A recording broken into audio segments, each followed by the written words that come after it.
हरियाणा विधानसभा चुनाव में भाजपा ने जीत दर्ज की, जिसके बाद देश भर में जगह जगह भारतीय जनता पार्टी जीत का जश्न मना रही है।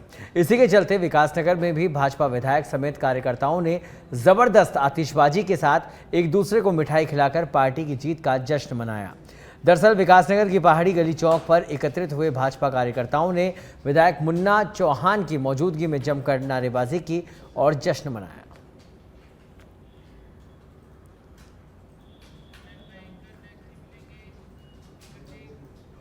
खबर केदारनाथ से है, जहां पर मुख्यमंत्री पुष्कर सिंह धामी ने एक विशाल जनसभा को संबोधित किया। इस दौरान उन्होंने जनता से कहा कि केदारनाथ में जब तक विधायक नहीं है तब तक मैं केदारनाथ का विधायक हूं। इसके साथ ही उन्होंने केदारनाथ विधानसभा के लिए कई 100 करोड़ रुपए की घोषणाएं भी की। और मुख्यमंत्री की घोषणाओं के बाद अब कांग्रेस ने उन घोषणाओं पर कई सवाल खड़े कर दिए हैं। देखिए, अक्सर वो इसी तरीके की बातें करते हैं और बीजेपी का ये तरीका है 5 मंत्रियों की ड्यूटी लगाना, उनकी पहली घबराहट थी, और ये घोषणाएं करना दूसरी उनका एक चेहरा है। मैं यही कहूँगा कि जनता जागरूक है, जानना चाहिए। जिस तरीके से 2000 करोड़ की घोषणाएं स्वयं देश के प्रधानमंत्री हल्द्वानी में करके गए थे, आज तक उसमें से 2 करोड़ की योजनाएं भी लागू नहीं हो पाई हैं, एक धरातल पर नहीं उतरी है। तो चुनावों से पहले घोषणाएं अक्सर पार्टियां और सरकारें करती हैं और चुनाव के बाद सब उसको भूल जाते हैं। तो मुझे लगता है कि वहाँ की जो प्रबुद्ध जनता है वो इस बात को समझेगी कि केदारनाथ के कौन शुभचिन्ह। प्रदेश भर के प्राथमिक और माध्यमिक स्कूलों की इमारत के लिए शिक्षा मंत्री डॉक्टर धन सिंह रावत ने अधिकारियों के साथ बैठक की। बैठक में स्कूल्स की ग्रेडिंग कर पुनर्निरीक्षण करने के निर्देश दिए हैं।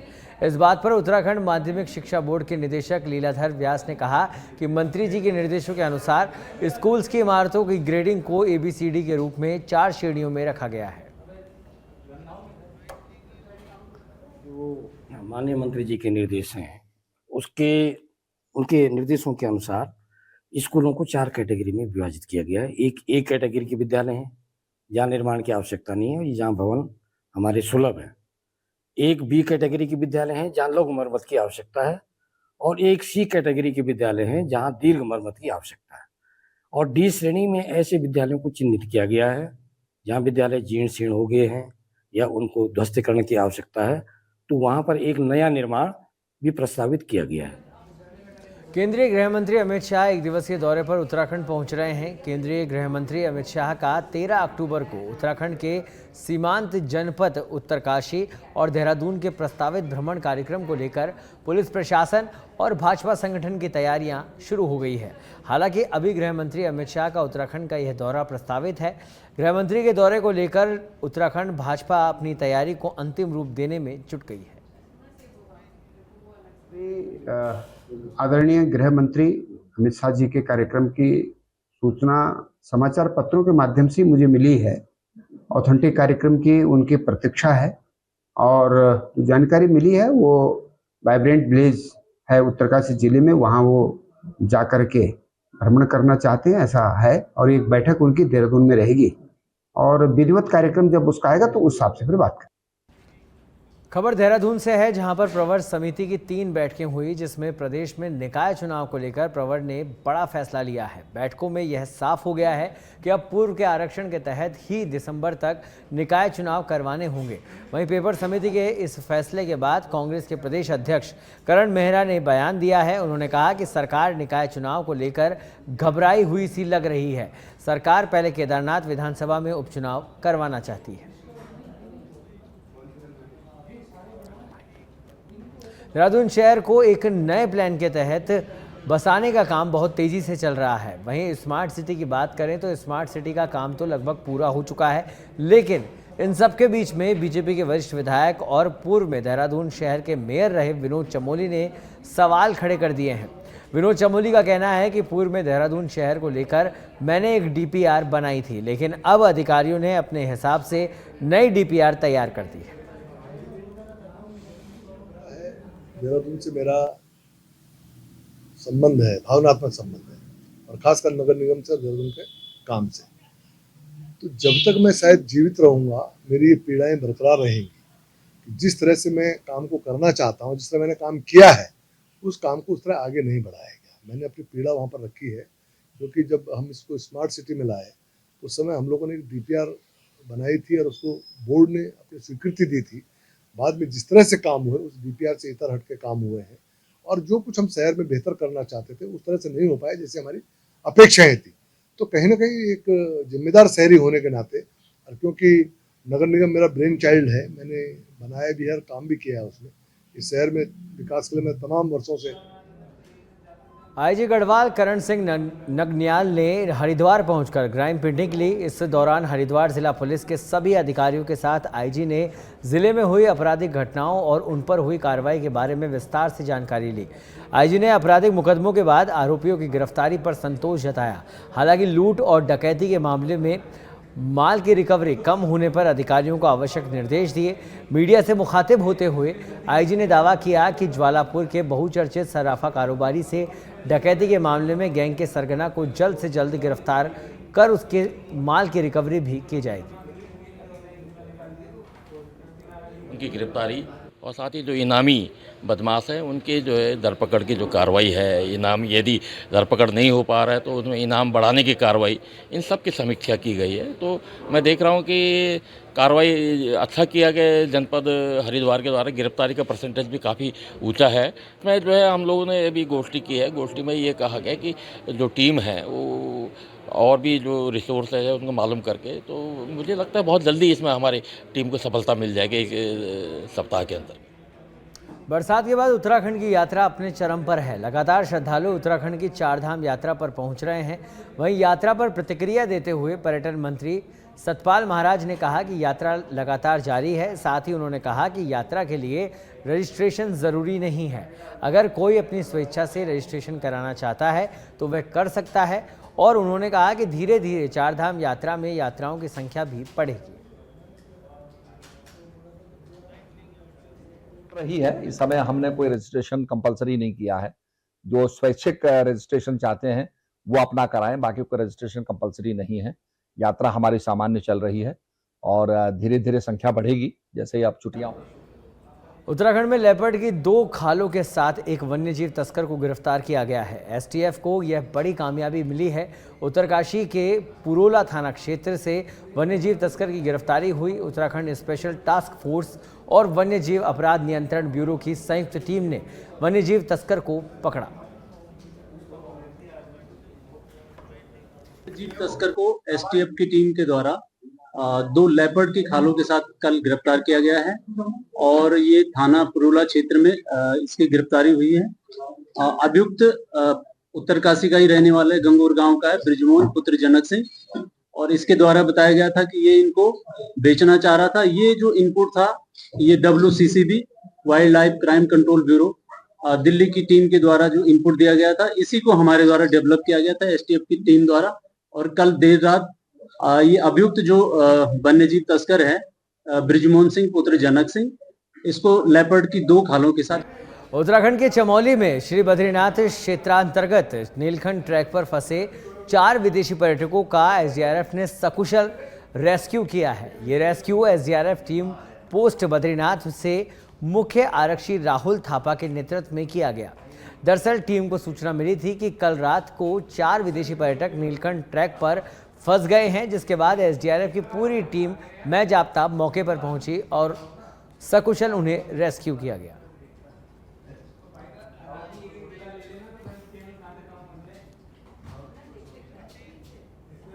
प्रदेश और देश के खिलाड़ियों के लिए अच्छी खबर है। दरअसल उत्तराखंड में होने वाले 38वें राष्ट्रीय खेलों की तारीख तय हो गई है। जनवरी और फरवरी माह में आयोजित खेलों का आयोजन होगा, जो 28 जनवरी से शुरू होकर 14 फरवरी तक आयोजित होंगे।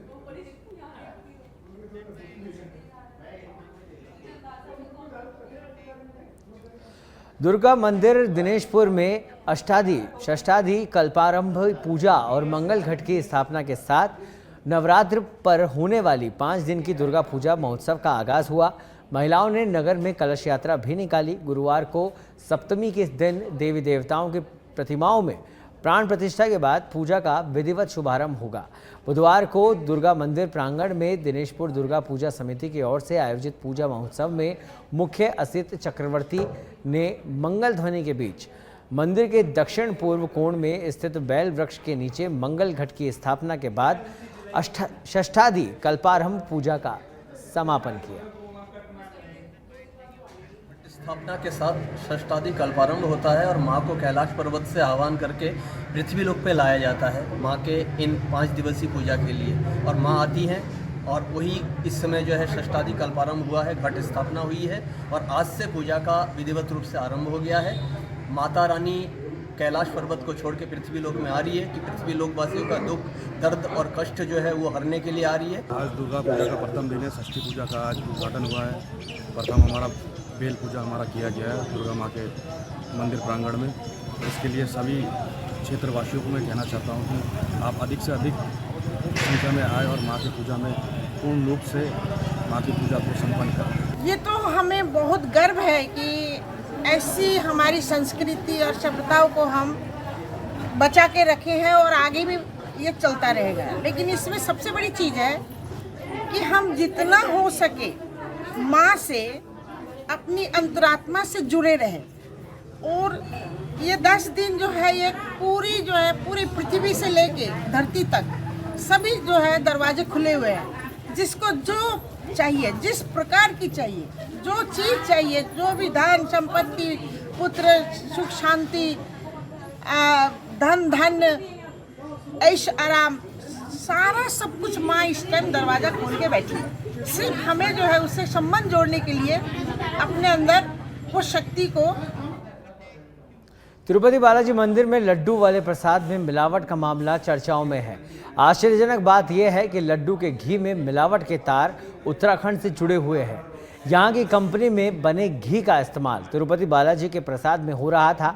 देखिए ये खास रिपोर्ट। तिरुपति बालाजी के लड्डू प्रसाद का मामला, करोड़ों हिंदुओं की आस्था के साथ खिलवाड़, मिलावट को लेकर अब एक्शन में उत्तराखंड सरकार, घी बनाने वाली कंपनी पर छापेमार कार्रवाई, खाद्य सुरक्षा विभाग की टीम ने मांगे कंपनी के कागजात, 1 महीने से कंपनी में कोई प्रोडक्शन नहीं, विपक्ष दल सरकार को ठहरा रहा जिम्मेदार।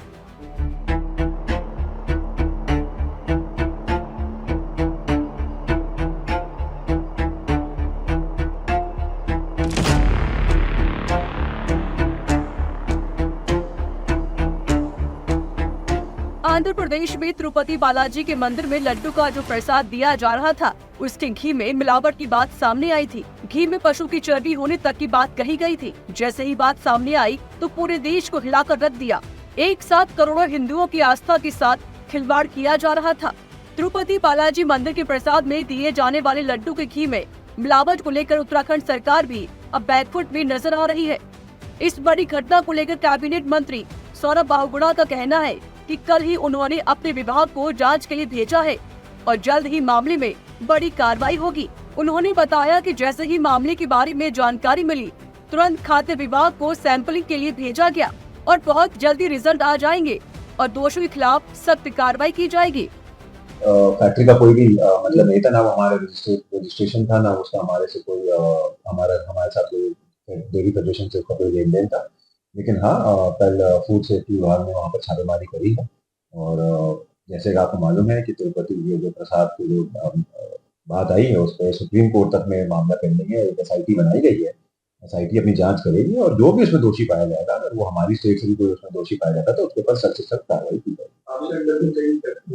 हमारे यहाँ जितने भी लोग रजिस्टर्ड हैं उनका क्रॉस चेकिंग होती रहती है। उनकी चाहे सैंपल्स हैं वो चेक होते हैं, चाहे वो फूड सेफ्टी विभाग करे चाहे वो हमारा विभाग करे। लेकिन फिर भी मैंने अपने सारे अधिकारियों को ये इंस्ट्रक्शन दिए हैं कि जितने भी ऐसे हमारे साथ डेयरियां हैं जो दूध घी का काम करती हैं, पनीर का काम करती हैं, उनकी सेफ्टी चेक करते हैं। अधिकारियों ने बताया कि अज्ञात व्यक्ति द्वारा शिकायत मिल रही थी कि इस कंपनी में जो देसी घी बनाया जा रहा है उसमें मिलावट की जा रही है। लेकिन जब खाद्य सुरक्षा विभाग की टीम फैक्ट्री पहुंची तो वहाँ किसी तरह का कोई भी प्रोडक्ट बनता हुआ नहीं मिला है, बस खाली रैपर और डब्बे रखी हुई थी। वही टीम को कंपनी में 2 वर्कर मिले जिनसे जानकारी ली गई तो कर्मचारियों ने बताया कि 1 महीने से कंपनी में कोई प्रोडक्शन नहीं हो रहा है। दरअसल आज खाद्य सुरक्षा आयुक्त महोदय के निर्देश अनुसार हमारी हरिद्वार की जनपद की FD की टीम यहाँ पहुँची है।